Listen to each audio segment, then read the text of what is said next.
as the crew faces the fallout of their trusted crew member's sudden betrayal. Tensions simmer just below the surface. Even Nero, now returning to the ship, struggled to piece together the clues she left behind. I knew something was going on for a while, but I never expected Rose to be behind it. Yes, she definitely had something to hide. But why? Difficult to say, but from what you said earlier, I think something happened to her father. And you think she's out for revenge? Depends. She never mentioned him before. True, we must find her to clear things up. I'm still hoping it's all a big misunderstanding. I'm afraid there's more to it. Anyways, first things first, I'm actually also worried about Thomas and Telneck. Oh? Why's that? The ship beacon indicates they have already been away from the ship for a while, and the communicator is not functioning properly. I suspect another sabotage. That could indeed mean trouble. Although they are clever, they won't get into any danger knowing them. I don't know. Telneck has been acting up lately, despite my fixes. Maybe he has still missed something. A smart guy like you? I don't think so. I'll still do an additional scan, to be sure. Speaking of scans, do you think we have any way to locate Rose? Depends on the equipment she had on her. If we are lucky, I could get the coordinates of her last known location, but if she played it smart, she probably ditched her original equipment, or worse, used it to lead us in the wrong direction, like the location tracker in all of your belts. I didn't even know there was one inside that. Yes, don't worry, it's a safety feature in case of an emergency. But it still needs to be manually activated before it sends a signal, by long pressing it. I see. Anyways, Rose seemed flustered from trial. I doubt she expected things to go south the way they did, so I think she had to improvise on the spot. Yes, that's what I'm counting on. If she makes a mistake, I'll find it. Assuming she also doesn't have any outside help, that's what I'm mostly worried about. We are indeed still in hostile territory. No government backup if things go wrong. Hold on. I'm picking up a signal nearby. It's Thomas and Telneck's emergency beacon? What? Deactivated it? It auto-activates when Telneck's power goes below a certain threshold.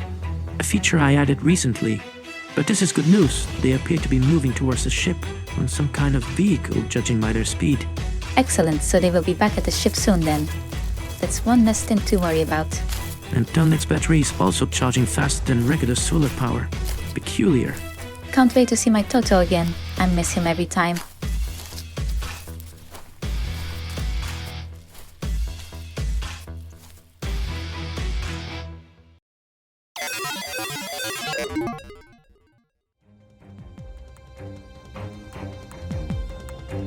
As shadows cloak the desolate planet Foodreach, a familiar figure steps through Zyra's fortress gate.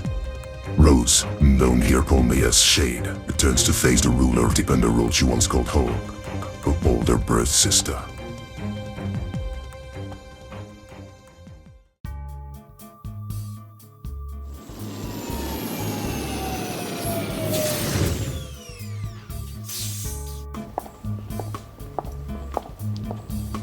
Halt! Who goes there? It's Shade. Let me through. Zyra is expecting me. In that case, what's the passphrase?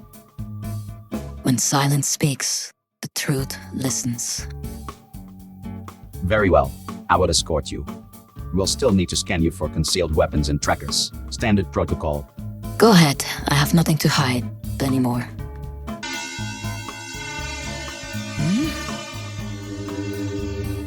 All clear. Follow me.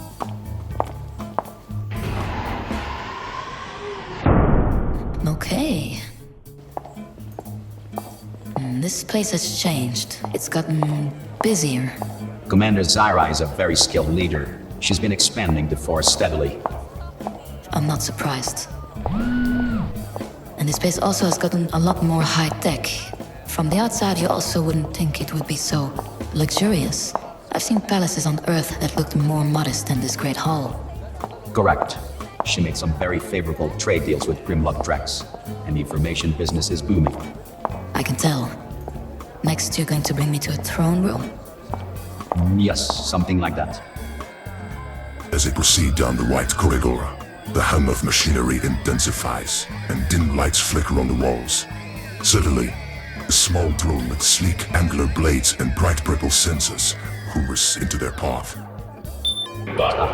Apologies, Shade. This is a new security measure. The drone Not scout. bad. It has orders to inspect anyone en route to the throne room for less visible weapons. A drone scout? Do not worry, it will be quick. The drone hunts closer, skin and shade from head to toe. Pausing at her belt where a thin, barely noticeable compartment glints under the skinner's light. Unregistered device detected. Authorization required. It is fine, Scout. Commander Zaran knows her. No need for all this. I wasn't aware my belt buckle was a high security threat. Protocol overridden and denied. Awaiting superior authorization. Is your scout about to make things difficult for us? Hold on, I'll bypass it. Just don't make any sudden moves. He presses a button, and the drone emits a beep before hovering back slightly, clearing the path. Resuming activity. These upgrades, always forget they come with quirks. Right this way, Shade. Zara's new protocols don't trust anyone these days, not even her allies. I don't blame her though. They continue down the corridor, approaching the large, imposing double doors that lead to Zara's throne room.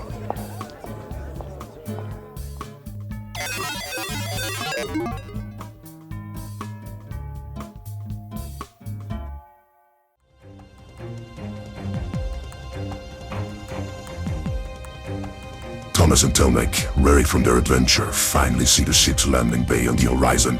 The mission was supposed to be a straightforward run for spare parts. But as they near the ship, a pair of familiar figures stands watching.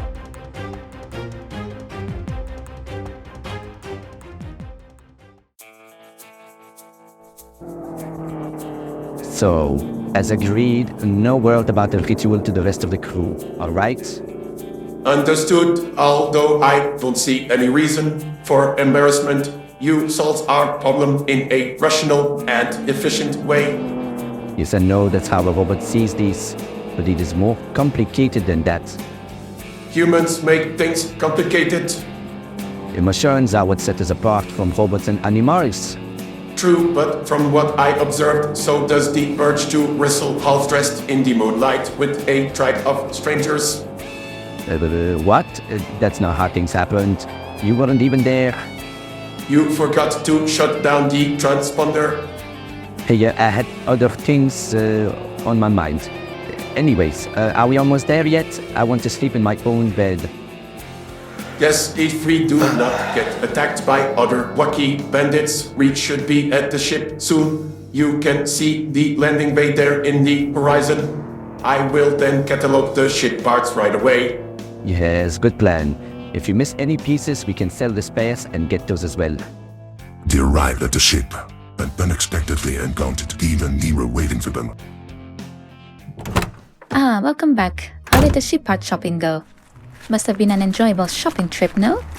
Nothing out of the ordinary to report. We bought most of the pieces and scavenged the rest at the nearby crashed ship. Crashed ship? Do you know if the pieces are in good condition then? Well, we didn't have the chance to catalog every item yet. I propose we have a look down to see the hull. But you have no idea about the pieces? Then where did you get the truck from? I will explain that later. I need to catch up on some sleep first. Alert, my scanner picked up an organic life form in the back of the truck. You can't be serious. Okay, everyone, stand back. I will inspect. This could be an animal who has snuck into the truck. As long as it's not another Paki. Negative, this is bigger and humanoid shaped. Whomever is in there, show yourself. And no sudden movements. I am armed and sleep deprived.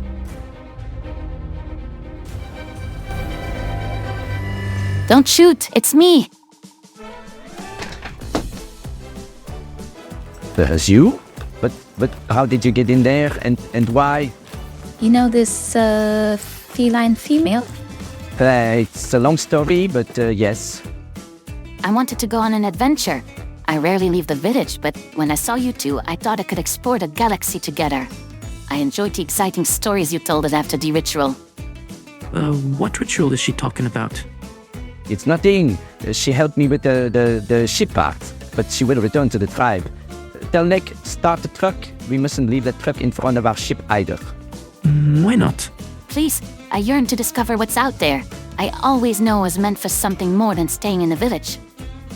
Well, we are down a member since Rose left us. We'll need Draven's approval for you to join us permanently.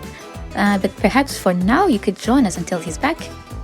I'm not sure. She doesn't look hostile, but looks can be deceiving, as we noticed with Rose. What type of skills do you possess?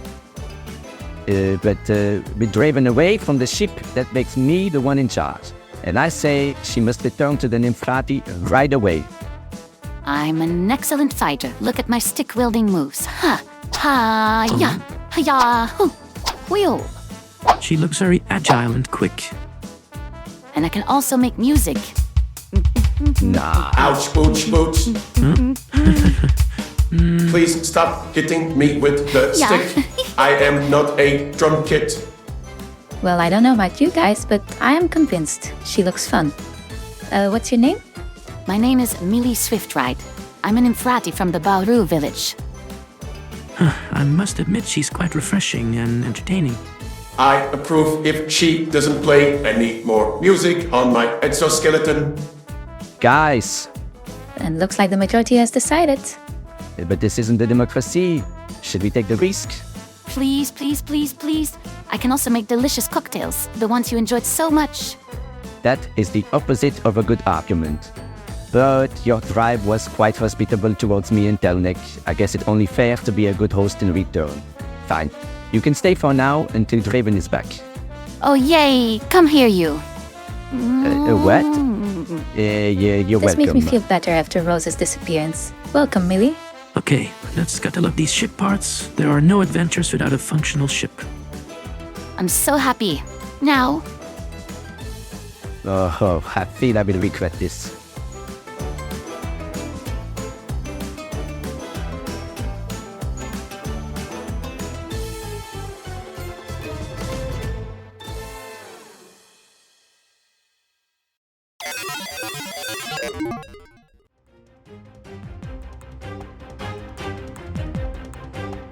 For the final trial, the participants are announced and the ad thickens with anticipation. As the crowd roars, eyes fixed on the arena where champions are born and sometimes lost. The announcer's voice booms introducing the final trial, an event unlike any other.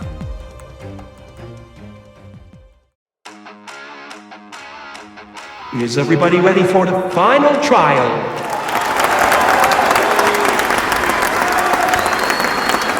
No, I'm not ready. Quiet, Gale. We are already at a disadvantage because we only have a team of 2. Then let me present to you the ferocious beasts. This is the main event, a crowd's favorite amongst the trials, if you will.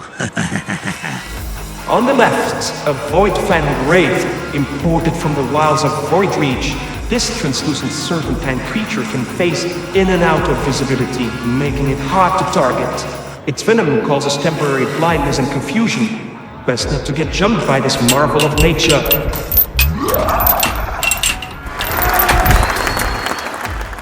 Translucent? How will we even see what kills us? We can use the infrared goggles from Nero to get an idea where that beast is.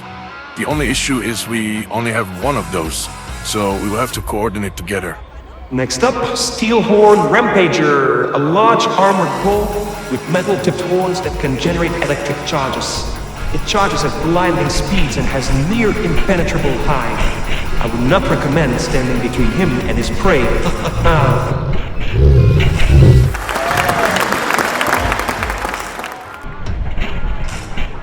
If I survive this, I will never eat beef again, I swear. Oh, on the contrary, I will skin that bull and turn it into the best barbecue you've ever tasted. I have a good recipe to marinate it with beer sauce, simply delicious. You can tell me all about it when we are in heaven. And lastly, Gravemaw Goliath, a skeletal beast with a hunger for metal. It uses magnetic pulses to draw weapons and armor towards it, leaving opponents defenseless. This beast is a local breed, custom-made for this trial.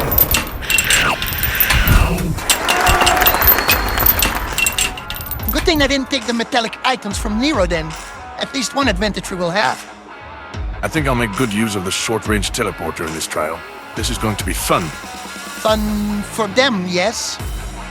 And now that everyone is presented, please, brave contestants, step inside the cage.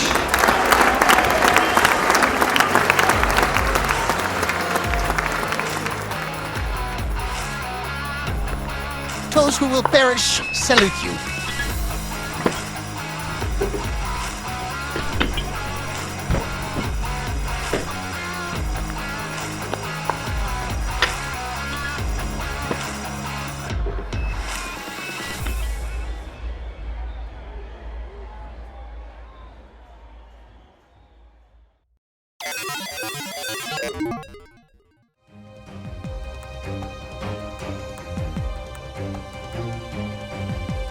As the gate slams shut behind them, the crowd roars with anticipation. The final trial has begun, and our two brave, if reluctant, contestants face impossible odds in the arena. With monsters closing in, strategy and teamwork will be their only allies against the ferocious beasts.